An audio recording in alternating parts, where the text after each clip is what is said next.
everybody, and welcome to another episode of Latina Mic Drop. So, this week I'm a little bit late on recording and uploading this episode, and it's the last one of the year for me in my 1 year anniversary. So, next week will be the beginning of year 2 of Latina Mic Drop, and I recall setting up the podcast an entire year ago. I can't even believe that it's been this long and that I have been coming to you every single week since last year. And today, as a matter of fact, as I'm recording this, it is the last day of Hispanic Heritage Month, October 15th. And I recall saying to myself, what can I do to continue the conversation for Latinos, for Hispanics, for us all, so that we can be leaders of today, of the modern world, of the world that we're living in, so that we can meet the moment and be as prepared as possible. And that's actually why I started Latina Mic Drop the week after Hispanic Heritage Month, because I wanted it to continue. The reason why it's called Latina Mic Drop, it's because I'm the Latina. And hey, I'm here to mic drop as much as we can every single week, because there is a little punch and there is a little edge to the way that I speak and the way that I am and the way that I talk and the way that I do things. And that's why it's called Latina Mic Drop.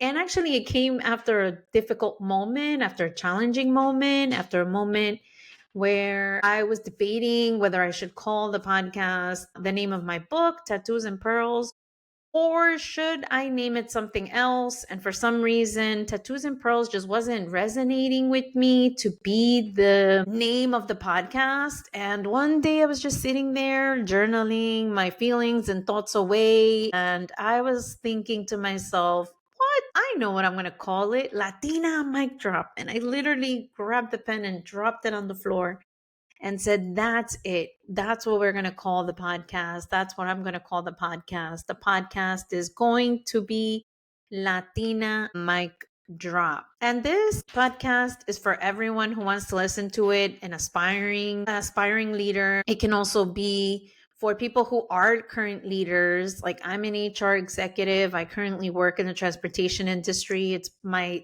day job. And I love it. I love what I do. I've learned so much.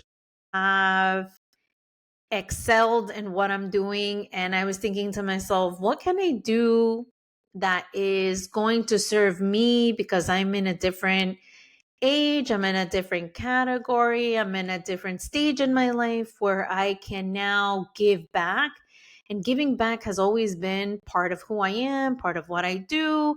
And my history with the EBRG, so Employee Business Resource Groups, that was one way that I gave back at work. And then I just kept thinking to myself, wow, after all these years, I have accomplished so much. I can't even believe how far I've come. And to think that at 21, I was a mother of 3, boy and 2 girls, and I was scared. I was tired. I was sometimes ashamed, embarrassed, because I was a single mom of 3. And now, like, you see me go all the way to HR executive, author, podcaster, blogger.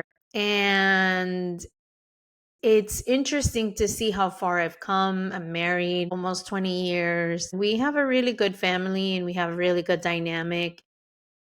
And I'm going to tell you that for the most part, I am usually prepared for everything. But something that happened last week really turned everything upside down. And what happened was that my wife ended up having an immense pain Tuesday night into Wednesday. And she was like, no, don't take me to the hospital. I don't want to go. And, we all have that fear of what the heck is happening. Everything is going to be fine. We're going to be okay. But when you're the other person seeing this happen, you're like, is this a heart attack? What's going on? How do I help you? Should we go to the hospital? Do I call 911? Do I drive her there? Like, so many questions pop up in my head.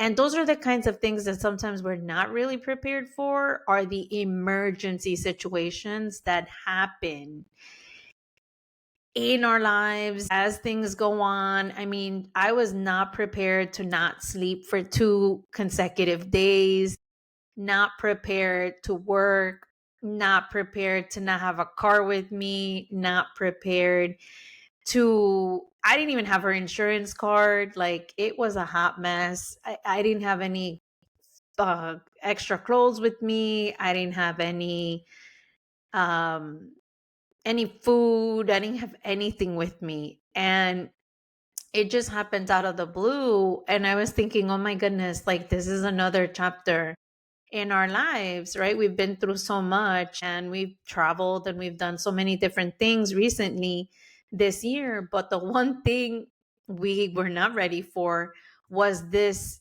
emergency room visit to the hospital. And that was just something that I was thinking, oh my God, like, I am always the kind of person that is always in control, that's always has everything ready, has always everything sorted out. Like, I am in control.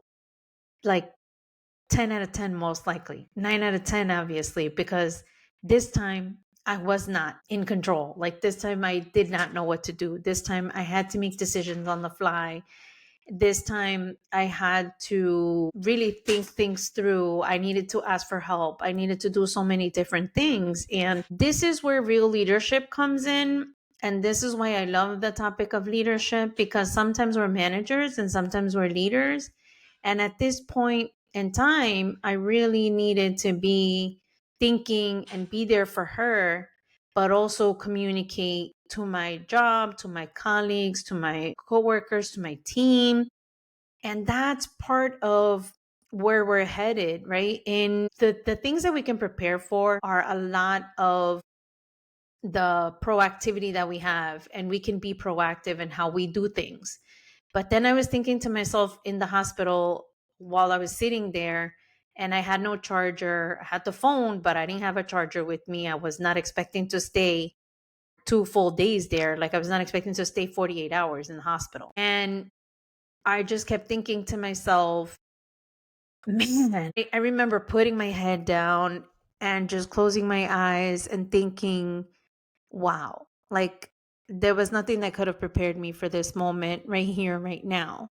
So what do I do? Now imagine, I had already gone to a few trips this year. So I already had planned all the work that needed to be done.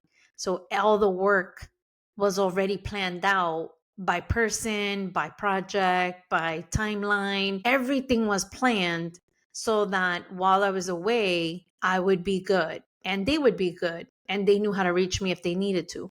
And at this point, I didn't have anything in place because this was an emergency situation. So what do we do then as leaders, right? And I was just thinking to myself, oh my goodness, I really need to rely on my team. I really need to rely on my managers. I really need to rely on the policies that are available to me. Really need to rely on the doctors to take care of my wife. Really need to rely on the recommendations, their specialties, their expertise of the nurses and everybody that was there helping us, taking care of my wife and everything. And also of my kids, my daughters and my son. Rely on them as well to help us out. Who do I communicate with? Do I communicate with everybody? Do I not communicate with everybody? How do I keep everybody abreast of everything that's going on? Who are the people that need to know what's happening? And so on and so on and so on and so on. And you keep doing this every single day as everything changes. And of course, we've been through situations where we were in emergency situations. I mean, I worked at the airport for 15 years, right? So this is something that I've done. I mean, I raised 3 children too. There's emergency situations that happened with them too as they were kids and growing up. So I'm no stranger to it, but it just hasn't happened to me in such a long time that I really needed to take a moment and really digest it all and then really recognize. I said, damn, you know what? We're in our 40s and we don't have an emergency bag set up for ourselves. And I was thinking to myself, like, we need to have one. At work, I have an emergency bag. If something happens, I need to grab my go bag and get the hell out of there, right? If something were to go down. But at my house, I was thinking to myself, you know what? We're older. Like, anything can happen. We don't have that set up. When you have a baby, right, you have your baby bag ready to go with you so that you can go on to the doctor to go have your baby. But I didn't have that ready. I was literally pulling socks, pulling sneakers, thinking, putting my bra back on. Like, I was like, what the heck are we doing? What do I need to take? I didn't even take a sweater with me. I was in a sleeveless shirt at the hospital, but my wife had her sweater on. And so, because she didn't need the sweater, I ended up using the sweater. And thankfully, I've lost weight where I can fit into her sweater, but I didn't even have that. It's like, my goodness, you start thinking, wow, girl, we need to have an emergency bag.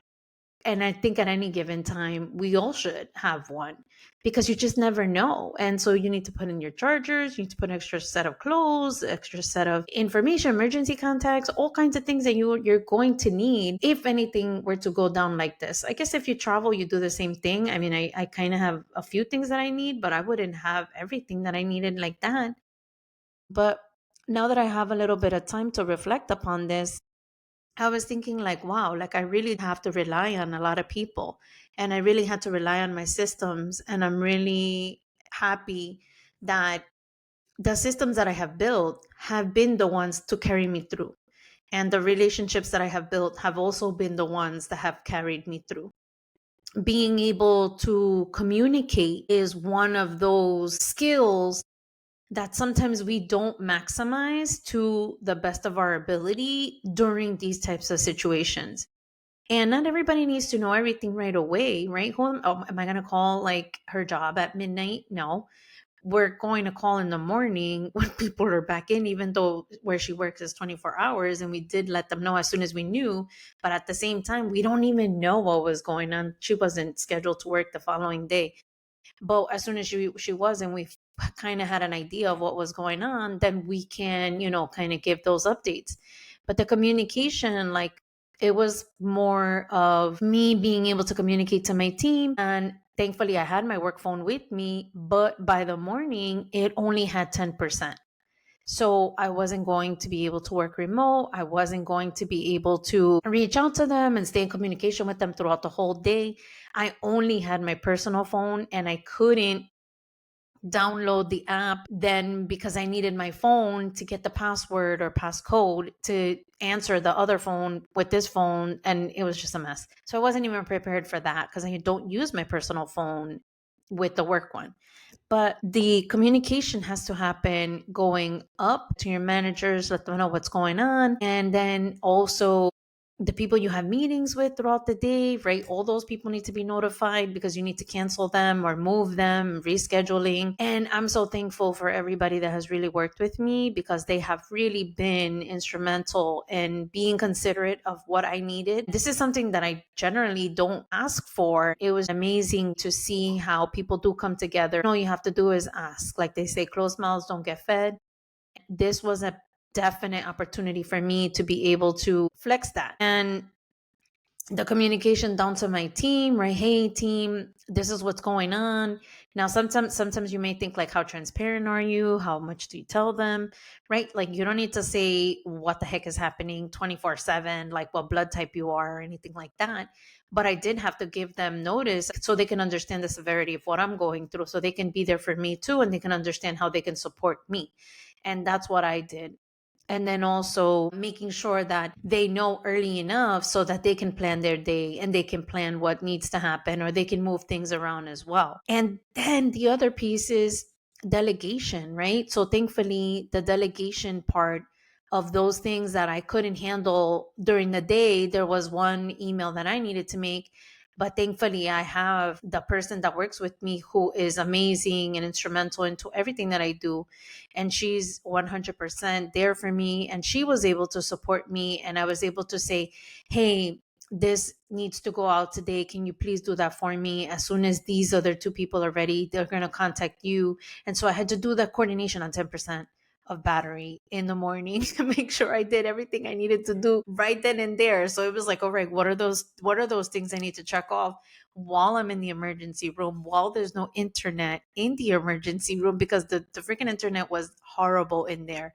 I had to hold up the phone to wherever the heck it was picking up, and then it wouldn't come through, and then the messages were coming through like half an hour later, and it was a hot mess, but thankfully I was able to figure it out for that little bit of time. So always making sure that you have a backup when you have these last minute things happening. Having a backup is 100% one of those things that I have always had, not only for me, but for everybody on my team. And it's not so that we could just, like push off our work on somebody else. No, when you're in, you do your job. But what this is a way for us to be able to breathe when we need to breathe, or take time off when we need to take time off. Or in this case, I had an emergency where I needed somebody else to do it. So now imagine if she didn't have access to my distribution list, which holds about 100 people. If she didn't have access to that then goes agency wide, then I would have, the message wouldn't have gone out that needed to go out, which is usually through me.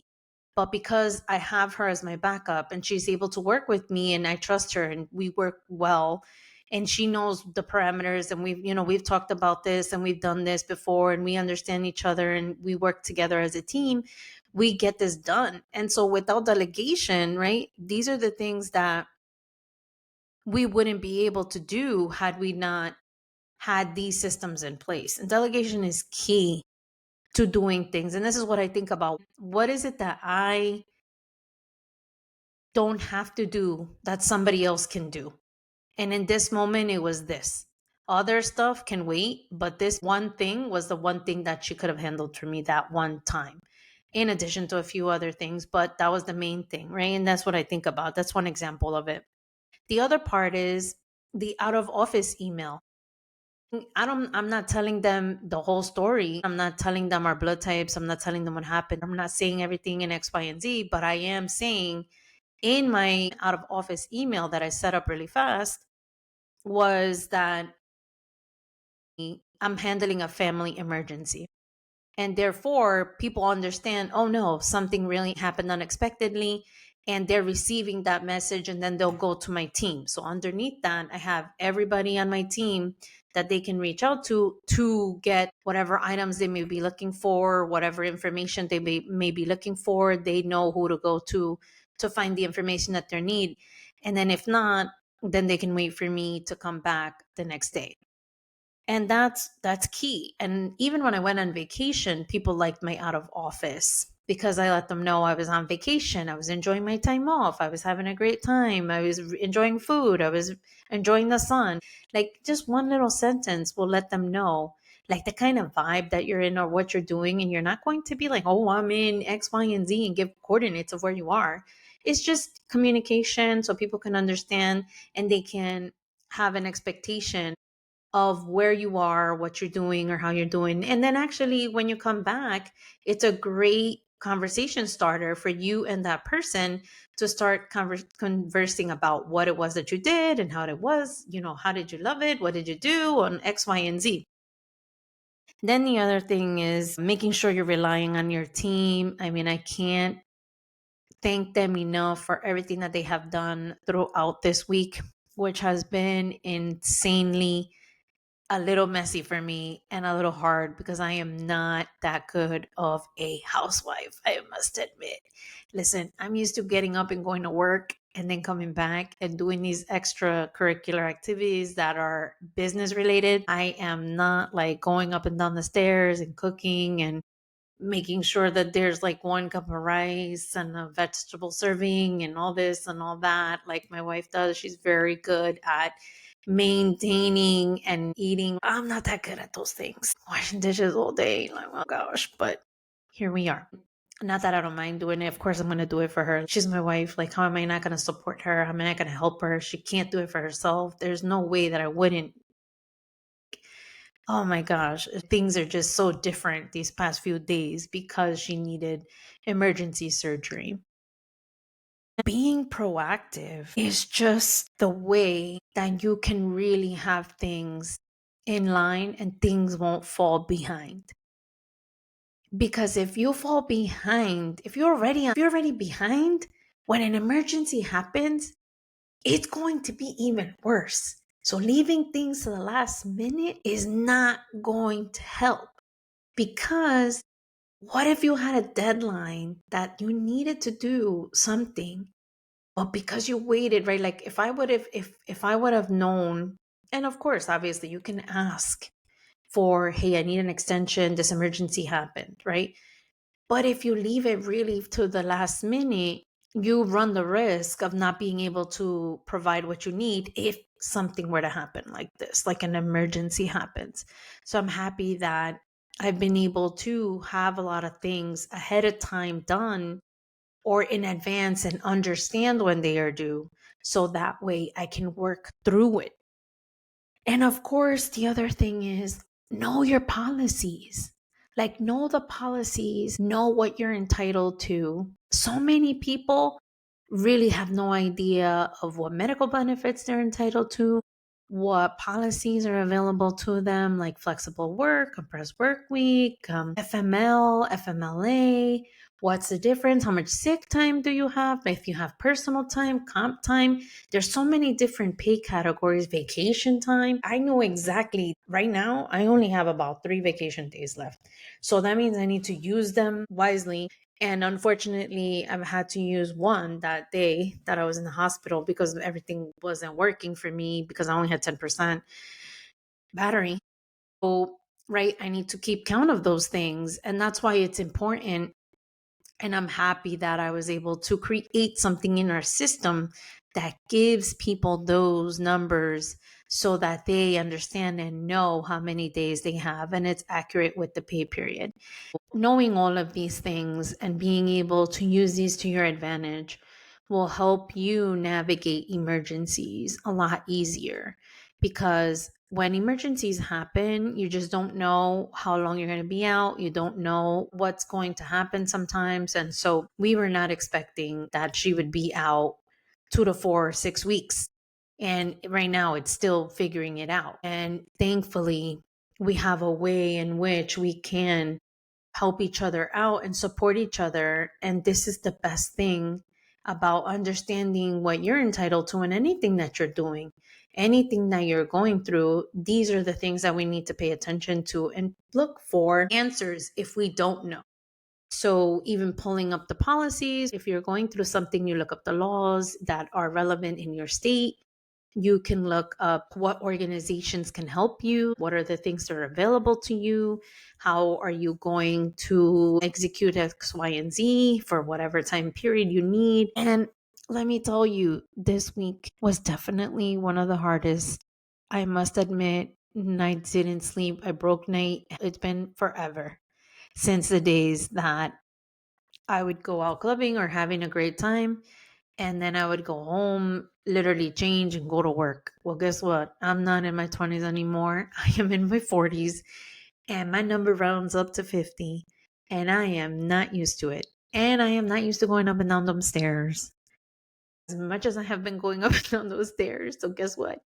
I may need to ice my knee, and I may need to do a little bit more stretching than normal for my back from washing all those dishes and doing all the stuff that I've been doing. We're both very independent, and we both have our ways, and we both have our different schedules. So that's why we don't eat at the same time or anything like that. We don't have a regimen Monday to Friday because of our varying schedules. It's just so interesting too how so many people have reached out and supported both of us and have been thinking of us and sending us prayers and checking in on me and checking in on her.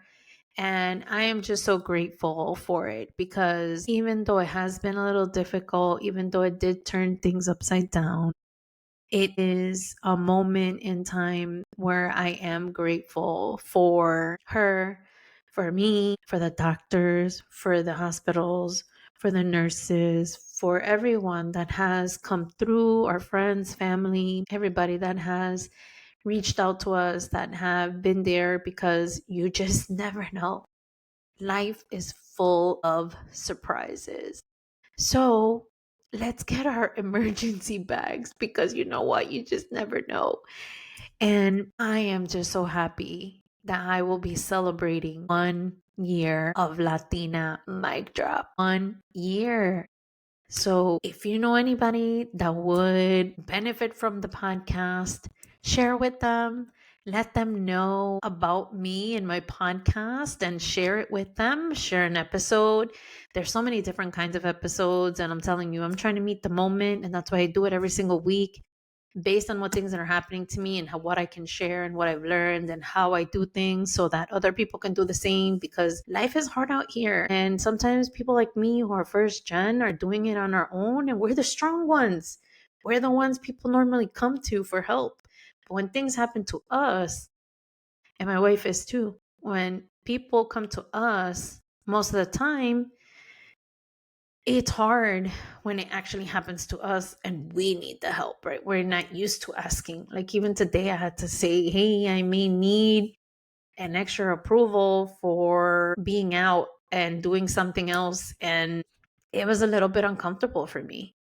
It is uncomfortable. Asking for help is not easy for me, is not something that comes naturally to me. It's something that I'm learning, it's something that I'm building upon.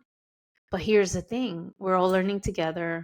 We're all growing as we get older. We're all growing every single day, and we're all navigating life together. So I am so happy you checked in on Latina Mic Drop.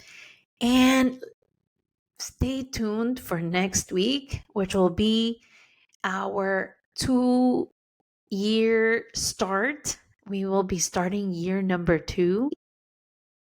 I don't know. I don't know what year 2 is going to bring. Let me know what suggestions. Send me some topics you want me to talk about. I am open to pretty much anything. I am an open book. I am not gatekeeping. We are gate breaking here. So tune in to Latina Mic Drop. See you later. Take care.